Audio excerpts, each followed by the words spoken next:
It's time to start rallying around America's young conservatives and explore what it means to be a young Republican in the 21st century. In a world where it seems like everyone under 30 must be a liberal, these are the stories you haven't heard before from the voices of America's young conservatives. So let's find out what it truly means to be raised right. Hey everybody, and welcome to episode 4 of the Raised Right podcast. This week I got to sit down and chat with one of my good friends, Jonathan Koeppel, who is a man from Louisiana that reached out to me when I was going through all of my cancel culture and lawsuit events to come and be on his podcast called Logic and Common Sense. He's a really big truth seeker, raised in a Christian household, just a really fantastic guy. So I knew I had to get him on this show when it launched to come in and share his story and his experiences with being a young conservative. And he's also a teacher, so he has a lot of really key insights as to what's going on in the education system right now, not only with COVID, but new legislation that's being introduced to several states. And his interview is really, really powerful and shows a lot of truth as to what's going on in our country. So, ladies and gentlemen, Jonathan Koeppel. Jonathan, why don't you just tell me a little bit about you, who you are, and just a basic background story? Yeah, so I'm Jonathan. I'm from Louisiana. I live in the greater New Orleans area. Um, Went to college in Louisiana in Hammond at Southeastern University. I'm getting my MBA through LSU Shreveport, and I work in education. I'm a full-time teacher. I got involved in politics kind of by accident in November. I've always been interested in it, and I'm always been like, oh, that guy's lying. He needs to tell the truth. Hey, guys, stop lying. I've always been that guy to call people out for being fake. But in November, this guy, Sean Foyt from California, threw this big old Let Us Worship event in New Orleans, and the city had a cow. The mayor got all upset.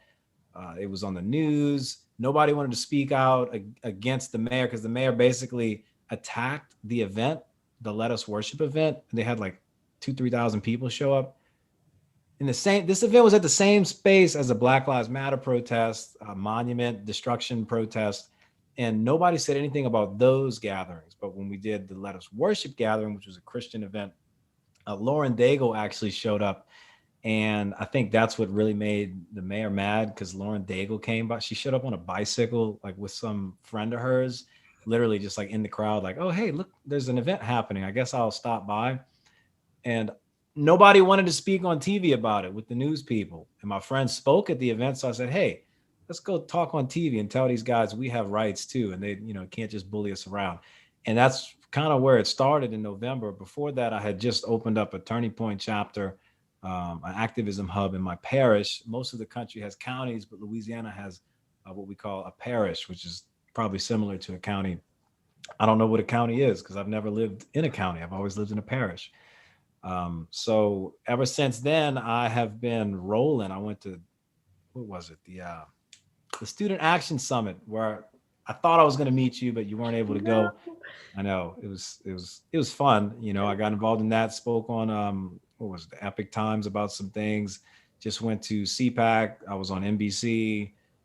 And the only thing they put of me was like, yeah, I like Trump. I'll vote for him again. And people at my work saw that and, oh, you're a Trump supporter. I'm like, well, I guess the cat's out the bag. Now, it's not like it's, no big deal.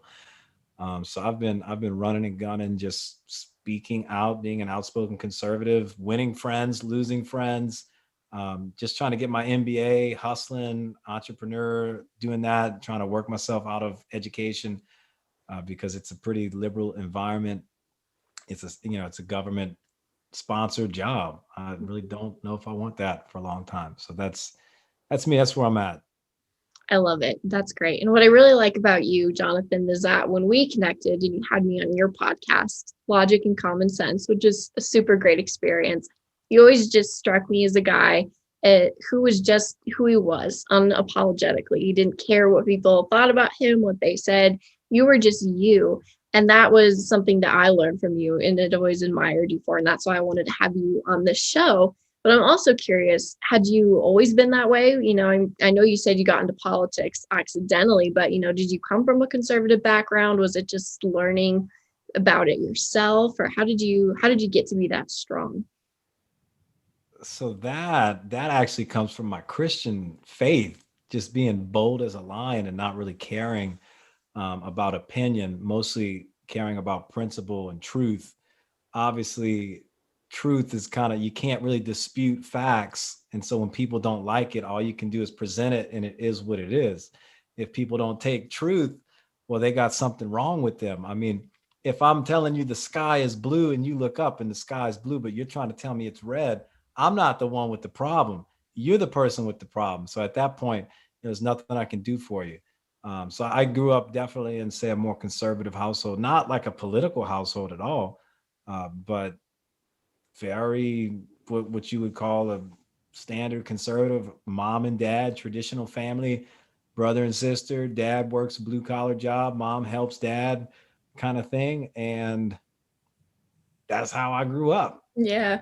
Yeah, that's great. And I think, what's been exciting to see for me on this show is that a lot of people think that young conservatives grew up in these households where, republicanism was just shoved down their throats and it was all they could believe. And if they didn't, follow that, then they were, the bad guy in their family. And really, through these stories, it's anything but. They were raised in households just with morals and values. I Morals. think that that is the truest truth that we can get out there. And it's so inspiring to see and to hear that story.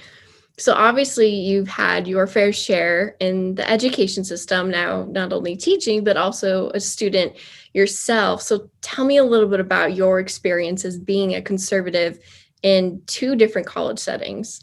Right. So my first college, my undergraduate at Southeastern, I thought it was pretty good. I wasn't like this big old conservative nut job person running around with t-shirts and flags and stuff or hats like this. I didn't have something like this back then. But I was always outspoken about my faith. And then I did music too. I was a performer. I perform at events with my band, and I would sing and do all that. So I was always like out there in front of people, like pushing my values and what I believed, in a way that wasn't like invasive. So I was always doing that. And I had a great college experience, but I also attribute that to the university I attended is what you would consider a commuter college. So typically at a commuter college, the people who are going there have jobs, maybe they have kids, families, whatever. So they go to school and they go back home and they live their life. It's not like these universities where everybody lives on campus. They might not have a life outside of school. They have no responsibilities. It's a different clientele. So these are like more blue collar type people. And it was also it's in a rural area. I don't know if that had anything to do with it. It seemed like a wholesome college. And it's not that there weren't, let's say, liberal people or um, Democrat type people. I know they were there, and I'm sure they existed, but it wasn't like the horror stories you hear from in California and at the Ivy League schools. It's almost like this was the common people's school, at least in my opinion.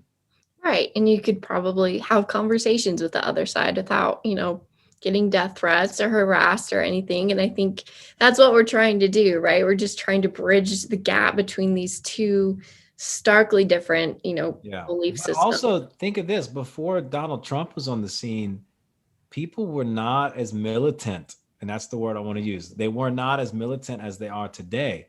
Like you had some really extreme left people and some far right people, but the type of clashes and conflicts we see today, that wasn't happening until Donald Trump came on the scene. It was like he came, can of worms opened, cats came out the bag, it was raining fish, pigs were flying. I mean, it got weird. So that also you got to consider that wasn't happening when I was in college, at Very least from true. undergrad. Right. So what changed? Why do you think that did happen with his presidency? That man brought out the best and the worst in people because he brought, see, that's what truth is amazing. Truth will bring out everything good and everything bad. Truth is like light, and when you bring light on the scene, it gets rid of all the darkness, and stuff that's in darkness does not like that. Vampires do not like when the sun comes out. politicians don't like when their dirty laundry comes out. And he was exposing everybody. They didn't have any dirt on him. They could not extort President Donald Trump like they could other people, and they still do with other people. And it really just got nasty because he was doing his thing and just being honest with the truth. And some people just can't handle the truth. That's what I think happened. He just brought just truth to the scene, and all hell broke loose. Absolutely. He shook it up just enough to bring that sunlight in, like you Just said. by bringing some honesty. Mm-hmm. Absolutely. And now that we've lost him, in the executive branch, we all are facing some new battles and challenges, especially Yeah. in the education world, which we were kind of talking about before we started getting going here. So why don't you tell me a little bit about the things that you've experienced in your workplace that you want to see changed? So right now, because of the COVID pandemic, plandemic, real demic, fake demic, whatever you want to call it, um, what I'm seeing now, keep this in mind. Some states, their schools are closed, right? They say Right. nobody's going to school. It's too dangerous. The teachers like don't want to risk their lives. And you This, work in an in-person school. yeah. So when I hear that, I'm like, you people are so full of it. I've been working at an in-person school since September of last year. So this whole school session, they pushed back the start date, but we've been in person. Now there's a few things, of course, that are different. Everybody has to wear a mask. Social distancing is impossible in the schools. They'll tell you on paper that people are social distancing. They'll tell you in stuff they read, but that's far from the truth. The kids, when they're in the hallway, they're bunched up next to each other. I have kids, they hit my shoulder when they walk past me. I mean, that's how it's the high school. So I've been in school, but everybody's wearing a mask, right? 80% of communication is nonverbal. How can you communicate effectively or understand somebody if there's no facial expressions going on? Kids are not getting the type of communication needs like met. Their social needs have really suffered. Where I'm at, and again, we're in school. A lot of places aren't. We got kids going to the hospital for anxiety attacks. We got kids checking into psych wards. We got kids passing out. We got kids on meds for depression. I mean, it's ridiculous. If you talk with the counselors, they've never seen anything like this. I've had to report a few different students that I thought were going through something unusually difficult.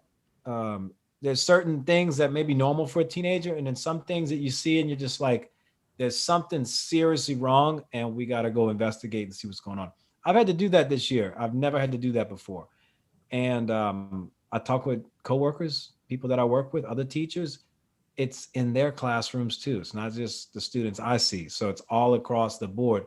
I can't even imagine kids that get no social interaction because they're on lockdown. They can't go to school. So if the kids at my school that, yeah, we're not having any high school dances, everything's just weird with the masks, and we can't have a lot of people in one place. Like, let's say they want to do a game, a sporting event, or some kind of gathering. They can't do it like we used to.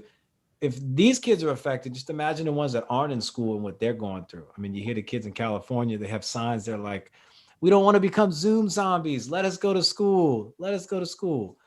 It's really sad. And then what's really funny is somehow the BLM people find their way into all this to make everything racist. When we were trying to open up in September, they had some activist person say that by opening the school, it was racist and white privilege, when in fact opening the schools is for all kids, and we have a mixed community. So I don't understand what So they were what was talking what about. was their explanation for that? How was that racist just by wanting to open the doors? That's the same explanation they have for saying Dr. Seuss is racist. But yeah, Their they don't have one. opinion. Yeah, there is no real fact or truth behind it. They just say it. So it's a weird environment right now. It's weird. It's sad. Um, and I see a lot of sad faces every day. I mean, look, the faces are covered, but look, I mean, look at my eyes, right? It's like Right. sad, and then like happy eyes. There's a difference. I see a lot of sad cheeks, a lot of sad eyes, and Absolutely.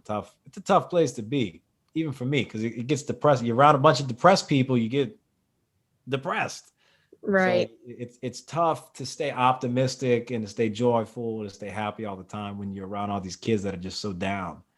Yeah. And do you think it has to do with having being, distanced and isolated for so long? Is it having to wear the mask 8 hours a day? I mean, I'm sure there's many contributing factors, but as someone who's in the classroom experiencing it, what is it that's taking such a mental toll on them? It's definitely a combo, right? Because there's no events happening in Louisiana. Like we're a city, well, New Orleans is a city that has festivals and events all the time, right? They canceled Mardi Gras. Like, I don't know how many millions of people come to Louisiana for Mardi Gras. I don't celebrate Mardi Gras. I don't go to the city and do all that, but a lot of people do. And then there's parades and events that everybody participates in. The marching bands go, and kids have a great time. They didn't have that. They didn't have anything. They have to practice with Matt, like the dance team has to practice with a mask on.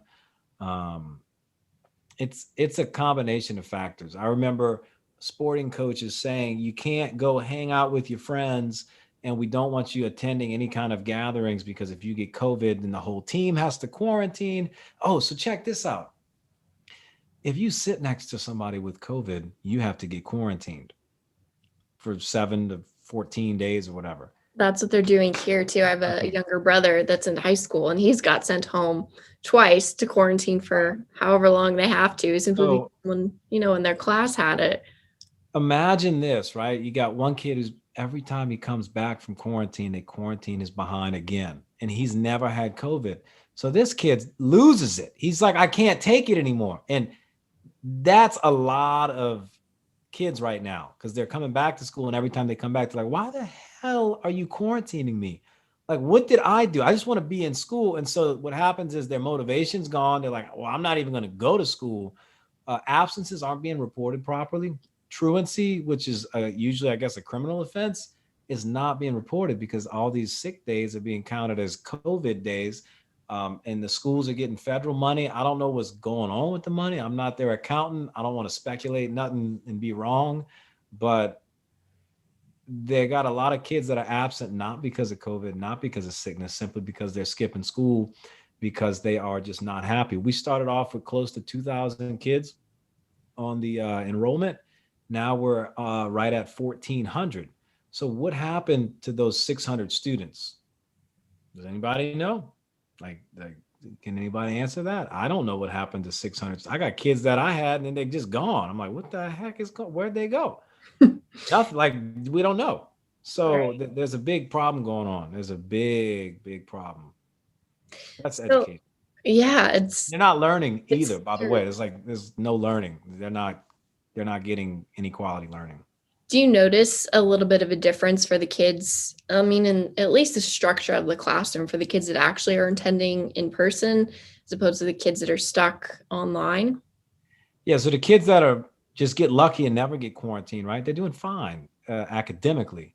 They might be a little motivated. One thing that's a legit issue is kids across the board are just not doing assignments. They might have something to turn in. You'll have 40, 50% of the class not turn the assignment, like not even attempt it. Just like, oh, I just forgot to do it. It's normal to have a couple kids just be lazy and forget. What's not normal is when a large percentage of your students just don't do anything and don't turn in anything. That is not normal. That is a lack of motivation right there. Zero motivation. So, and I've talked to parents. I get emails. They're like, my kid is suffering at home. He's like breaking down, or she's breaking down. I'm just like, what is going on? And which explains why they're not doing any of their work because they're all messed up in the head right now. It's scary. It's really, really scary to think that the pandemic would lead to this in the education system. So, for any parents out there that have kids who aren't back in person yet, or even their kids are in person, but they're still struggling, and the parents feel like their hands are tied, that they feel it's up to just legislators or politicians. What would be your advice for them to try to institute some change that we, the people, can do? Yeah, so I'm not even a parent, right? And I've spoken at a school board meeting. I'm like, these masks ain't working because the kids. at lunch, you can't eat with a mask on. That's just stupid. Like, what do you shove it in your mask? You take their masks off and they all hang out and they're spitting on each other because they're just talking and cracking jokes and whatever. Um, Nobody's getting sick and dying. It's not happening. So I told the school board, the masks don't work. It's a joke. I mean, just look at lunch at any school you got. So what I recommend is with these parents, they don't, a lot of people in positions of authority have no idea how much power they have. Your local government has a lot more power than I think they even know. I just met the mayor of one of our local cities. This guy doesn't have a clue how much power he has. Somebody's obviously like helped him get elected. And I'm like, sir, do you realize how much influence and power you could have? Like you have it as your position. You're not using it. And nobody's like pushing him to use any of it to help better the community at all.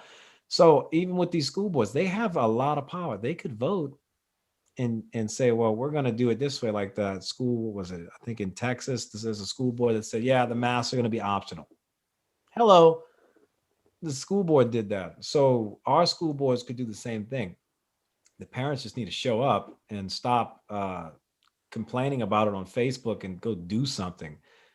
To be quite honest, a lot of these parents are just scared of offending people. Well, we are beyond that. We are beyond being scared to offend people. I mean, you got adults trying to talk to children and tell them, "Hey, you're not a boy anymore. You're actually a girl. Even though you have male genitalia, you're a girl." We're beyond offending people. Y'all just need to speak up. That's where we at.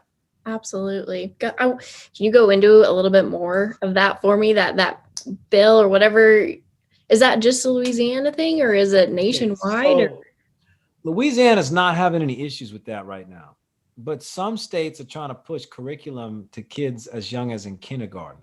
Okay, where they have pictures, images. So think Dr. Seuss style, right? It's a cartoon. It's kid friendly. Well, Dr. Seuss is kid friendly. The stuff that they're making is like some kinky. You thought 50 Shades of Grey was kinky. This is like 79 Shades of Grey plus a whole lot of darkness. And so this is they're trying to tell kids to be more diverse in their sexuality. What the flip does an adult, what business does some adult have talking to a kindergartner about sexuality? What a freaking pervert. And let me say that again. If you're an adult and you're thinking about trying to tell a child to change their sexuality or influence them in that decision process, you're a pervert. It's not unusual for a little boy to put on his mom's heels and walk around the house. What is unusual is for you to say, because that kid did that, he's actually a female. That's unusual. That's unusual. So you got some schools pushing curriculums like sex ed for little kids where they talk about it's okay to be trans and queer and all these, like, there's so many different, what are these pronouns at this point? Um, Choose your gender. Why are you giving kids a choice and influencing this, making it sound normal to them when in their own homes they have a whole different upbringing? Their parents are not on board with this. Just what I saw recently, ACT gave out a form, and in my state, again, there's no curriculum approved and nothing that says there's more than two genders. ACT came out and had all the kids in the state of Louisiana take the ACT, and they gave them the choice: male, female, other gender, or what is it? Where you like describe, like you don't want to, oh man, what is it? Choose not to identify, right? Yeah. So I'm like, okay, these people are in a subtle way influencing children by saying, no, it is normal. Yeah, you can choose your gender, and then they let them fill it out on the paper. So they're normalizing it to kids where it shouldn't be. They're influencing kids with this and making it normal for them, even when their parents are not on board with this type of thing. And it's sick. It's twisted. So that's happening in the schools all over the country. In some places, it's more severe. You got drag queen story time. Well, if I'm a little kid, I don't have a thinking process. I don't comprehend things. I don't have decision making. Like, I just know hot, fire, burn, pain. Like, that's it. They got these drag queen, which is men dressed up as women, doing story time with little children. and telling them like how to be a drag star or whatever and how to be queer. I'm like, what the heck? If the kid wants to be queer, why don't you wait till that kid's like 18, 17, 18, let that kid make that decision, but don't try to force it upon some 5 and 6 year old. I mean, it's disgusting. Right. These people are perverted. And to be quite honest, that is the beginning stages of grooming. If you know anything about sexual predators, they just start suggesting things early on, making a few comments over time, they normalize something and then they pounce. So what I see happening is like a national grooming initiative on behalf of what, the International Pedophile Society or something. Like I don't know who these people are. They're sick.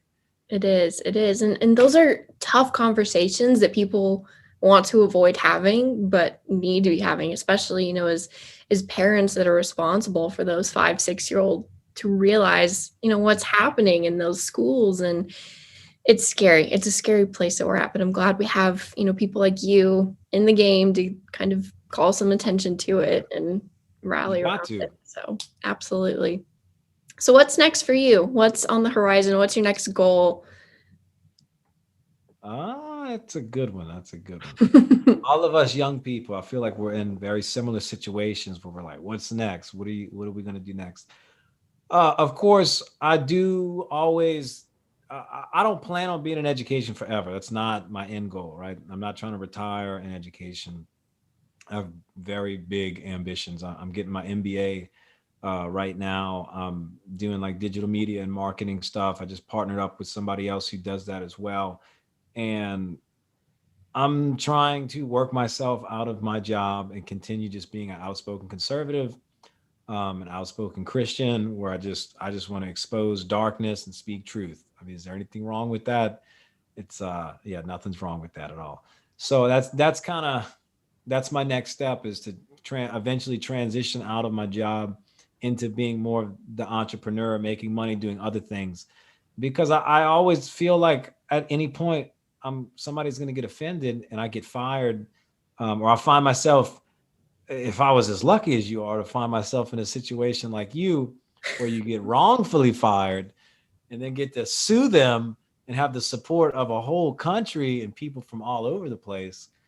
If only I was that lucky. I don't think that'll happen. I hope not. But I always have that in the back of my head. So I think my next move is to become like more independent and not having to rely on other people as a source for my income and just to support me. Yeah, to work on that American dream, to prove it still That's right. It's not works. racist. It's No, not racist. The American dream is not racist. I want it too. exact. It is built for people to succeed at it. That's the whole point. And when Yeah. we even talked, or Charlie talked about this on his show and stuff, that even people like Oprah who have lived out the full experience and extent of the American dream and know that it's not racist, then go on to television or whatever and talk about how racist and messed up it is. And Man, if only I was as privileged as Oprah. right? I mean, can That you would imagine that? Just God, I wish and I then could talk about how bad wait. they have it. Oppressed is if I was as Yeah. oppressed as Oprah. That's what I meant to say. I'm the privileged one. She's the oppressed one. Yeah, we don't know what that's The like. logic is backwards. That's It backwards. is. It is. So for people that are listening and, also would like to work on spreading some truth and some sunshine into these situations, might be a little bit scared to start doing that. What would your advice be for them? It is scary, and you're going to lose all kinds of people, and it doesn't feel good at all. In fact, it feels terrible. I remember I was just breaking into what I thought were some friend circles, right? All of a sudden, I get on TV and I say some truth. I lose a whole bunch of people I thought were friends. I got alienated from circles I was in. I wasn't allowed to do things I used to do with certain organizations. I said, "Are you serious? I'm out here like speaking up on things that allow you to do what you do, like your First Amendment, and you guys are y'all want to just like alienate yourself from me because you think what I said may offend some people." I'm like, well, yeah, it will offend some people. And you know what they say offends us and it offends me. But what are you gonna do? Just sit back and be silent forever? We are beyond getting offended. Okay. people, look what happened to you. You got fired from your job for sharing a tweet that you didn't even or the story, you didn't even write the story. It Mhm. was a real news organization that does all their research and gets their facts. So Happily. yeah, we're beyond the point of being offended when they're trying to bring some like evil crap into your house and into your life and tell you you can't work like you used to work. You can't say what you want to say. You being white is a crime. You're racist for no reason other than you're just from a particular region, or you have a mom and dad, and that makes you racist. Mhm. Uh, we are way beyond the point of being offended. Like there's no other option but to speak out.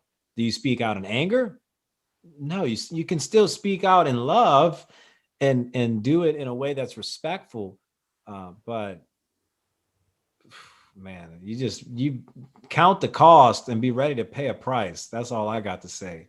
If you can't take the heat, don't even like go by the kitchen door. Like don't even some people say can't take the heat, get out the kitchen. No, like if you're Yeah, not ready for the heat, like don't even go by the don't even touch the handle. Just like stay away, because if you're gonna go in and flake, what good is that gonna do? What good is absolutely. that gonna do? It's too many flakes. Yeah. You have to be strong. Absolutely. And I think, obviously that's what I learned going through my experience was the strength that it took, but also Yeah, realizing how many people are doing the same thing that I did and still am doing. And that's what made such amazing connections like the one we have now. And yeah, it's worth it. You get warriors in there with you, but it's a fight for sure. yeah. And I would say the same thing. Yes, I lost people that I thought were friends, and I was kind of looking forward to building like a deeper bond with. But I gained some seriously awesome friends along the way. So the people that were not really friends disappeared and bailed.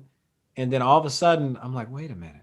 They got some other warriors. They got some other truth seekers out there, some people of integrity.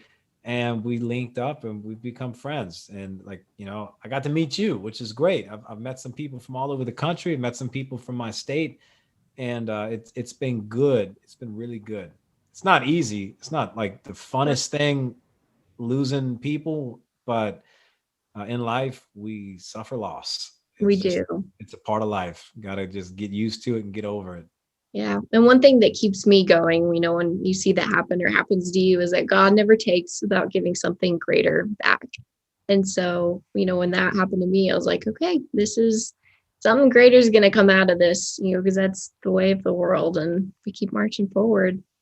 Yeah, and I mean, and this goes for the Christian people, right? So if you believe you're a Christian, and you believe in the Bible, you have no choice but to believe that your footsteps are ordered by the Lord. If your footsteps are ordered by the Lord, He's obviously directing your path. And when things happen and you have to make these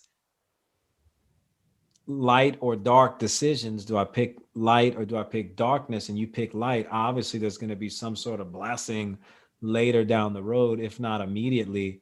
It's going to come later. uh Hold on to that thought of like, is it really going to get better? That's hard to do in the moment sometimes, but um i wouldn't I don't regret getting on TV the couple times I did. I don't regret doing any of the interviews I did. I don't regret saying anything that I said. I've enjoyed it. I've met a lot of great people. I think I've made some killer connections that are going to be around for a long time. So, yeah, I think if God gives you a David opportunity to just destroy Goliath when nobody else will, and everybody else is just peeing in their drawers and it's just dripping down their leg because they're scared, and you get to be the one person to speak up, you better do it. Okay. You better do it. You better take advantage of that opportunity um, while you can. Absolutely. Yeah. From the words of Turning Point USA, you have to have that warrior spirit. You have to go for it. Yeah. Not back down. So thank you, Jonathan, for coming on. It was super great to chat with you and hear your story a little bit more than I've gotten the opportunity to. So I appreciate it. And for all of our listeners, be sure to go follow his podcast at Logic and Common Sense. Is that right? Yep. And just Twitter's dead. So Yes. get on Get our off Twitter. podcast, everybody. Go get a parlor. We're going to drink with some friends, talk politics, and seek the truth. Enjoy this episode of Raised Right? Be sure to subscribe on your favorite podcast app to catch the next episode. And be sure to like and follow us on Instagram at Raised Right Podcast and Facebook and Twitter at Raised Right Pod.